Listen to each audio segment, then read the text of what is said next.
पितृदोष क्या है महाराज जी, और ये लगता क्यों है, इसके बारे में थोड़ा सा बताइए। देखिए, ये बहुत बड़ा प्रश्न है जी। और आज की तारीख में अगर देखा जाए तो ये बहुत बड़ा विषय है और मैं इस पर निरंतर कहता हूँ, चूंकि मैं इसके उपायों पर भी काम करता हूँ और सारी चीज़ें रहती हैं। लेकिन आपने पूछा पितृदोष क्या है और लगता क्यों है, इसको बहुत गहराई से जानते हैं। सबसे बड़ी बात है कि पहले हम जानेंगे पितृदोष क्या है। क्या है? पितृ बोलते हैं वो जिनसे हम पैदा हुए हैं, जो हमारे फोर फादर्स थे, जो नहीं रहे हैं, वो हमारे पितृ होते हैं और हम उन्हें पितृ कहते हैं। सिंपल सी बात है। अब बात आती है कि यहां पर आपने कहा कि पितृदोष क्या है, लगता क्यों है। पितृ कौन होते हैं तो बता दिया, अब लगता क्यों है। लगने के हजारों कारण है। अगर मैं गरुड़ पुराण के हिसाब से ही बात करूं तो हजारों कारण हो सकते हैं। पहली चीज तो दोष तब लगता है जब व्यक्ति स्वयं से अपने जीवन में अच्छे कर्म नहीं करता। अच्छा। खुद के कर्म अगर अच्छे नहीं हैं और वो व्यक्ति मर जाता है, जब वो मर जाएगा तो उसको अच्छी योनियां नहीं मिलनी, वो प्रेत योनि में ही रहेगा या पितृ योनि में रहेगा और वो परेशान रहेगा और अंत में वो अपने कुटुंब को परेशान करेगा, क्योंकि उसको वो तो नहीं कर पाया लेकिन अब उसको मुक्त होना है, वो प्रेत योनि में है, तो वो उनसे अपेक्षाएं करेगा जो उसके स्वजन है, अपने हैं। तो वहां एक कारण बनता है। दूसरा कारण ये बनता है कि कई बार जो गया है उसके जाने के रीजंस क्या है, वो कैसे गया है। हमारे यहाँ कोई व्यक्ति मान लीजिए 80 साल 90 साल में जब मरता है और अगर उसके जीवन में अध्यात्म रहा होता है तो व्यक्ति कहता है अब मुझे मेरा सब हो गया भगवान, अब तो तू उठा ले, है ना, कई बार सुना होगा। अब हमारी कोई इच्छाएं नहीं है, अब तो परमात्मा जैसा शरीर है वैसे उठा ले। एक दूसरा होती है अकाल मृत्यु, डिजायर्स होती हैं। एक लड़का तेजी से बाइक चलाते हुए जा रहा है और एक्सीडेंट हुआ और खत्म हो गया, उसके डिजायर है। एक पिता है, अभी वो मरा है लेकिन उसके छोटे बच्चे, उसके डिजायर हैं। बिल्कुल। तो जहां डिजायर शेष रह जाती हैं, अकाल मृत्यु, अभी फल पका नहीं था और टूट गया, वो अकाल मृत्यु कहलाएगी। ऐसी कंडीशन में व्यक्ति जब डिजायर्स के साथ मरता है तो प्रेत ही रहेगा और उसकी अभी मुक्ति नहीं हो रही है, और मुक्ति नहीं हो रही है तो वो अपने ही कुटुंब से मुक्ति की याचना चाहेगा और याचना पूरी ना होने पर प्रेत से फिर महाप्रेत में जाएगा और पूरे परिवार को परेशान करेगा। वही तो दोष कहलाता है, वही दोष कहलाता है। तीसरा, जो व्यक्ति खत्म हुआ है, मान लीजिए कोई व्यक्ति आज मर गया, उसके साथ हमारे जो वैदिक कस्टम है, सिस्टम है, वो अगर पूरे नहीं हो रहे तो पितृदोष लगेगा। जैसे जो व्यक्ति चारपाई पे, बिस्तर पे, बेड पर मरा है, पितृदोष लगेगा। अच्छा। क्योंकि शास्त्र कहता है कि देवता उस व्यक्ति को लेने नहीं आते, चाहे वो कितना ही पुण्यवान हो, जो चारपाई पे सोकर मरा है। अच्छा। देवता भूमि पर जो व्यक्ति प्राण त्यागेगा, उसी को लेंगे। आपको ध्यान हो, पूर्व समय में जब व्यक्ति का अंत में आता था, वो नीचे शयन शुरू कर देता था। उसको नीचे लेटाते थे, उसके आसपास ठाकुर जी होते थे, उसके आसपास तुलसी का गमला होता था और वो जो लेटता था उसके नीचे देसी गौवंश का गोबर होता था। क्योंकि धरती का स्पर्श अगर वो कर रहा है तब देवता आएंगे। देवताओं को धरती का स्पर्श चाहिए उनको ठहरने के लिए। तो एक चीज तो ये हो गई। तो जो व्यक्ति ऊपर जा रहा है वो पितृदोष के साथ जा रहा है, मुक्ति नहीं है, देवता नहीं आया, इसका मतलब कोई और आया।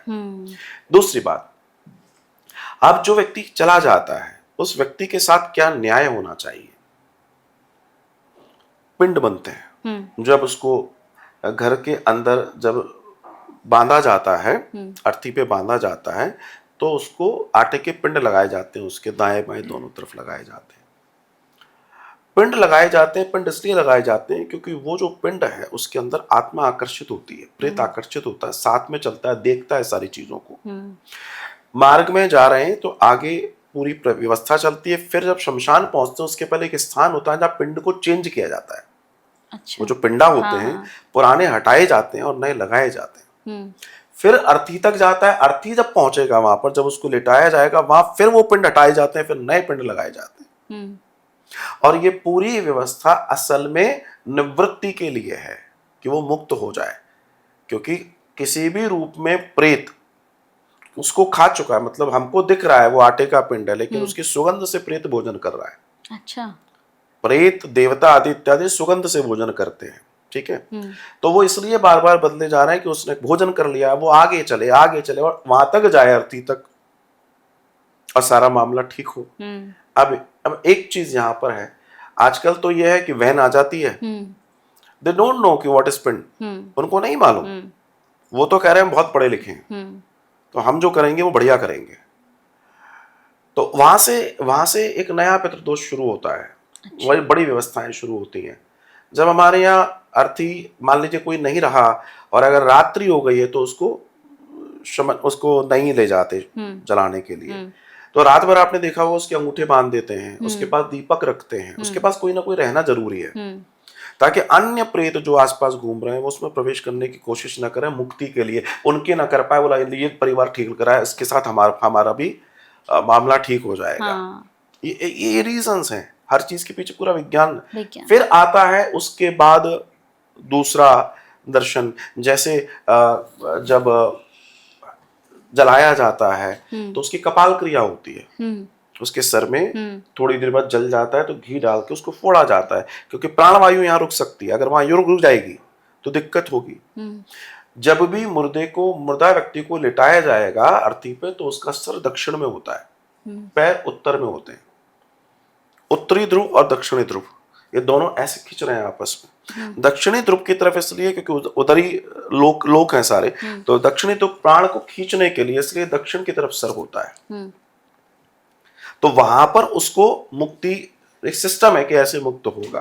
फिर उसके बाद एक जो अस्थि चयन है, अब आजकल मेट्रो की तो स्थिति ये हो गई है कि पता पड़ा जलाया और हटाओ, जबकि अस्थियों का चयन का ये है कि उसकी राख ठंडी होगी, उसका एक मुहूर्त होता है, दूसरा दिन तीसरा दिन दिखा जाता है, बिल्कुल, तब अस्थि चयन होंगे।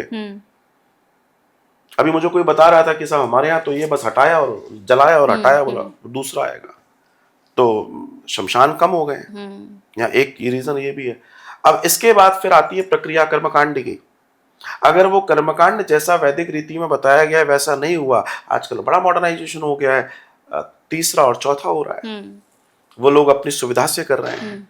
हालांकि इसमें मैं एक बात जरूर कहता हूं कि भगवान भला करे उनका, कि जिन्होंने अपने जीवन में इतनी कमाई भी नहीं की कि उनके बच्चे उनके लिए 12वीं 13वीं कर पाए। बिल्कुल, इतना इतना कुछ नहीं किया होगा तभी तो ये हालत है, बच्चे कह रहे हैं अच्छा है मर गया हटाओ इसको। और दूसरा दर्शन ये है कि भगवान भला करे उन बच्चों का जिसने जीवन दिया, जिसने शरीर दिया, जिसने पैसा दिया, जिसने मकान दिया, उसके लिए तुम्हारे पास 12 और 13 दिन नहीं है, सोचो तुम्हारा क्या होगा। तो पितृदोष तो आएगा ही आएगा। ऐसे अनेक कारण हैं जिनसे पितृदोष पैदा होता है, और ये इतना जबरदस्त होता है कि जब तक आपको लग रहा है कि हमारे साथ नहीं है, लेकिन अगर ये आ गया तो फिर ये कुछ छोड़ता नहीं है। सुनामी के बाद कुछ बच सकता है, लेकिन पितृदोष अगर अपने चरम पर आ जाए तो सीधे डेथ लगाता है, सीधे डेथ लगाता है। अच्छा। इतना खतरनाक है ये। जैसे कई बार हमने सुना है कि पितृदोष जिनके साथ होता है, जिनको लग जाता है, अगर लग गया तो बर्बाद कर देता है, मतलब पितृ अगर आपके नाराज हो गए तो आपको बर्बाद कर देंगे, ये सत्य है? नाराज क्यों हो रहे हैं, मैंने भी रीजंस बताए। जीते जी अपने माता पिता को परेशान कर रहे हो आप, श्राद्ध नहीं कर रहे हो, जल तर्पण नहीं कर रहे हो, जो नियम है उनका पालन नहीं कर रहे हो। वो बेचारे कहते कहते मर गए, बेटा सात्विक रहो सात्विक रहो, तुम असात्विक होना शुरू हो गए। तुम्हारे पितृ तुम्हें देख रहे हैं, तुम कर क्या रहे हो? तुमने अपने खाने बदल लिए, तुमने देव जीवन से दैत्य जीवन कर लिया। वो रुष्ट होंगे या प्रसन्न होंगे? अल्टीमेटली तुम्हारे लिए गड्ढा खुदेगा ही खुदेगा। बहुत सारे रीजन है, सिर्फ यही नहीं है। सांप को मारने वाले को पितृदोष लगेगा।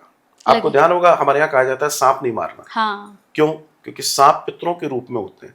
नाग जो है, नाग, अगर नाग को देखें, मनुष्य का सेंस जब खत्म होता है ना, तब नाग का सेंस शुरू होता है। वो इतनी ऊंचाई लेवल का जीव है, वो छोटा मोटा नहीं है। नाग वंश रहा है हमारे यहाँ। अरे वो छोड़िए, हमारे यहाँ तो दर्शन है कि पृथ्वी को साधे ही शेष नाग है। तो नाग का महत्व समझिए। अभी नाग पंचमी गुजरी है जी। तो ऐसे ही थोड़ी है, त्योहार है, पूरा दर्शन है। नाग को मारने वाला, गलत कृत्य करने वाला, किसी व्यक्ति ने अगर किसी का पैसा हड़प लिया, कई लोग सोचते हैं हमारा क्या बिगड़ेगा। आजकल बड़ा प्रचलन है, किसी ने आपको बड़े भाव से अरे हमको बहुत जरूरत है पैसा दे दो, या किसी ने कहा जो भी कुछ है, और किसी व्यक्ति का आपने किसी भी रूप में अगर पैसा हड़पा है, आप तय मान के चलिएगा आपका हो सकता है उस समय जस बहुत अच्छा हो, अकाउंट पीछे से मजबूत हो, आप बच जाओगे, लेकिन आपका जो तीसरा है, या तो बेटा या फिर उस आपका पोता, ये वहां तक पहुंचते पहुंचते बर्बाद लाके खड़ा कर देगा। क्योंकि ये ध्यान रखिएगा, जैसे आशीर्वाद कार्य करता है वैसे आह काम करती है, बिल्कुल बिल्कुल। दिखता नहीं है, लेकिन वो वहां तक पीछा करेगी जहां तक आपका पतन ना हो जाए। जीवन में सब करना, लेकिन भूल से भी किसी का 1 रुपया भी हड़पना नहीं, बेईमानी मत करना। ये इतना इतना इतनी दूर ले जाकर पटकता है जहां कहता है ना पानी भी नहीं मिलता। तात्पर्य यह है कि यहां भी पितृदोष आएगा, क्योंकि किसी की आपने आत्मा दुखाई है, वो भी आपको पितृदोष देगा। आपके द्वारा अपने स्वजनों का जितना गलत किया गया है वो आपका पितृदोष पैदा करेगा। अच्छा। आपके यहाँ अगर गंदगी रहती है घर में, आपके यहाँ पितृदोष आएगा। पितृ क्या है? पितृ मतलब प्रेत। प्रेत। उनको सोफिस्टिकेटेड लैंग्वेज में पितृ कहते हैं, वो प्रेत हैं। आपकी गंदगी, आपके घर गंदा है तो और जो वायुमंडल में प्रेत घूम रहे हैं वो उनके लिए एक अच्छा जगह हो गया। वे भी कनेक्ट हो जाएंगे वहां पर, वे भी वहां पर आ जाएंगे, और धीमे धीमे धीमे करके ये आपके जीवन को तहस नहस करना शुरू कर देंगे। कारण आप उनके विरुद्ध कार्य कर रहे हैं। आप उनके विरुद्ध कार्य करना बंद कर दीजिए। आप देखिएगा वही पितरों का आशीर्वाद आपको नीचे से आसमान की ओर ले जाएगा। क्योंकि ब्रह्मा विष्णु महेश भी बाद में है, पहले आपके पितृ और आपके कुल देवी देवता है। आपके कुल देवी देवता और आपके पितृ, ये दो अगर आपने साध लिए, फिर आप समझिए आनंद ही आनंद है। आनंद ही आनंद है, और इसे समझना बहुत जरूरी है। ये बहुत घातक है, बहुत घातक है। जैसे ये भी सुना है कि गया में जाकर श्राद्ध करना होता है, गया में जाकर ही श्राद्ध करना चाहिए। तो ऐसा क्यों कि गया में जाकर ही श्राद्ध हम करें? क्या श्राद्ध हम कहीं और नहीं कर सकते महाराज जी? ये एक बड़ा प्रश्न, अच्छा प्रश्न है। मैं प्रतिवर्ष स्वयं गया रहता हूँ 16 दिन। मेरी 2 कथाएं रहती हैं और मेरे साथ कई लोग वहां श्राद्ध करने आते हैं। गया वो तीर्थ है जहां भगवान ने स्वयं मुक्ति के लिए मौका दिया है सबको। एक दैत्य हुआ जिसका नाम हुआ गयासुर। अच्छा।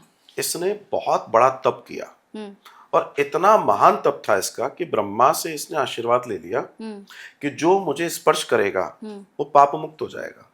अच्छा। मतलब उसकी मुक्ति हो जाएगी। अब आप सोचिए कि जब ऐसा हुआ तो दुनिया भर में जो लोग थे बड़े खूब पाप कर रहे थे, आखिर में जाकर उसके पैर छू लेते, और वो लोग, अब वहां जहां लोगों का दंड मिलना था वहां मामला खत्म हो गया। देवताओं ने मंत्रणा की, ये तो बड़ा मुश्किल हो गया, पूरा मामला गड़बड़ हो गया। ब्रह्मा जी बोले हम क्या करें? उसने तप किया, उसने मांगा, हमने दे दिया। तब भगवान विष्णु ने कहा हम कुछ करते हैं, तो भगवान विष्णु ने उससे युद्ध किया। अच्छा। उससे युद्ध किया और उसको मारा। जब वो मरने लगा तो भगवान कहते हैं मांग, कुछ मांगना चाहता है तो वो कहता है बस आपकी कृपा मुझे चाहिए, और आप मुझे कुछ अगर देना चाहें तो दे दें। बोला मैं तुझसे बहुत प्रसन्न हुआ, मांगने को तो तू कुछ भी मांग सकता था, लेकिन मैं तुझसे प्रसन्न हूँ।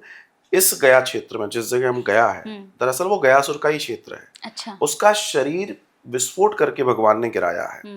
तो वहां हर भूमि, हर कण में उसका रक्त, उसका मांस, उसका मज्जा आदि इत्यादि मिश्रित है। तो भगवान ने कहा कि जो भी व्यक्ति अपने पितरों का श्राद्ध करने, पिंडदान करने गया में आएगा, अब ये तीर्थ कहलाएगा, यहाँ आएगा, उसको निश्चित मुक्ति मिलेगी। और भगवान ने अपना पद, अपना पैर वहां रखा, इसलिए उसको विष्णु पद मोक्षगामिनी गया कहते हैं। अच्छा। तो यही कारण है कि इस पृथ्वी पे एकमात्र गया ऐसा स्थान है जहां पर व्यक्ति अगर पहुंच जाए तो आप तय मान के चलिए उसके पितरों की मुक्ति होनी ही होनी है, और उसके जीवन में सुख आना। ये पितृदोष का जो समस्या है, हम लोग पूछते हैं कि आपके पितृदोष, क्योंकि कुंडली में आएगा, ये कुंडली में भी शो करता है कि हाँ भाई पितृदोष आ गया। तो इसका सबसे अच्छा, अगर आप 50 जगह न भटकें, आप गया जी में इस कार्य को करें, तय मान के चलिए आपको पितृदोष से मुक्ति मिल जाएगी। मेरे यहाँ हर तरीके के लोग टेलीफोन करके पूछते हैं साहब कैसे होगा। तो हम तो उनसे कहते हैं कि अगर आपके पास बहुत ज्यादा कुछ सामर्थ्य नहीं है, गया जी नहीं जा सकते हैं, तो आप सिर्फ श्रीमद् भागवत कथा का मूल पाठ से जुड़ जाएं। अभी श्राद्ध पक्ष में भी हमारे यहाँ बड़ा विराट मूल पाठ होता है, से जुड़ बढ़ जाएं, तो भी आपको रिलीफ मिलता है, अगर वास्तव में आपका सामर्थ्य नहीं है कि आप गया जी तक जा पाए। वरना गया जी 1 दिन से लेकर 16 दिन तक का श्राद्ध का दर्शन है। वैसे वास्तव में तो अगर आपको परमानेंट अच्छा सॉल्यूशन चाहिए, 16 दिन का श्राद्ध करें, तय मान के चलिए आपको पितृदोष से मुक्ति मिलेगी ही मिलेगी, मिलनी ही मिलनी है। अच्छा, बिल्कुल। महाराज जी, जो गया नहीं जा सकते हैं, बहुत से ऐसे लोग हैं जिनका सामर्थ्य नहीं है गया जी जाने का, तो उनके लिए क्या समाधान होगा पितृदोष दूर करने के लिए? देखिए, इसमें 2 चीजें हैं जी। एक होता है गया हम इसलिए नहीं जा सकते क्योंकि हमारे पास समय नहीं है, और एक ये है कि हमारे पास धन नहीं है। मैं दोनों के लिए बताता हूँ। पहले मैं धन नहीं वालों के लिए बताता हूँ। तो आप समझ लीजिए, अगर आप पितृदोष से पीड़ित हैं और आप सोचते हैं कि हमारे पास उतना धन नहीं है, उतना समय नहीं है, तो हमारे मानव मंदिर सेवाश्रम के तत्वाधान में श्री गया जी में इस पूरे 16 दिन का अनुष्ठान होता है, जिसमें आप घर बैठे मूल पाठ, श्रीमद् भागवत का जो मूल पाठ है उसका संकल्प ले सकते हैं घर बैठे। अच्छा। और संकल्प को लेकर आपके लिए या तो समूह में या व्यक्तिगत रूप से मूल पाठ होता है और आपको उसका लाभ मिलता है। वो लोग जिनके पास वास्तव में समय नहीं है, पैसा तो है, उनके लिए ये होता है कि फिर वहां ब्राह्मण प्रतिनिधि नियुक्त होता है। अच्छा। वे टेलीफोन पर संकल्प लेते हैं।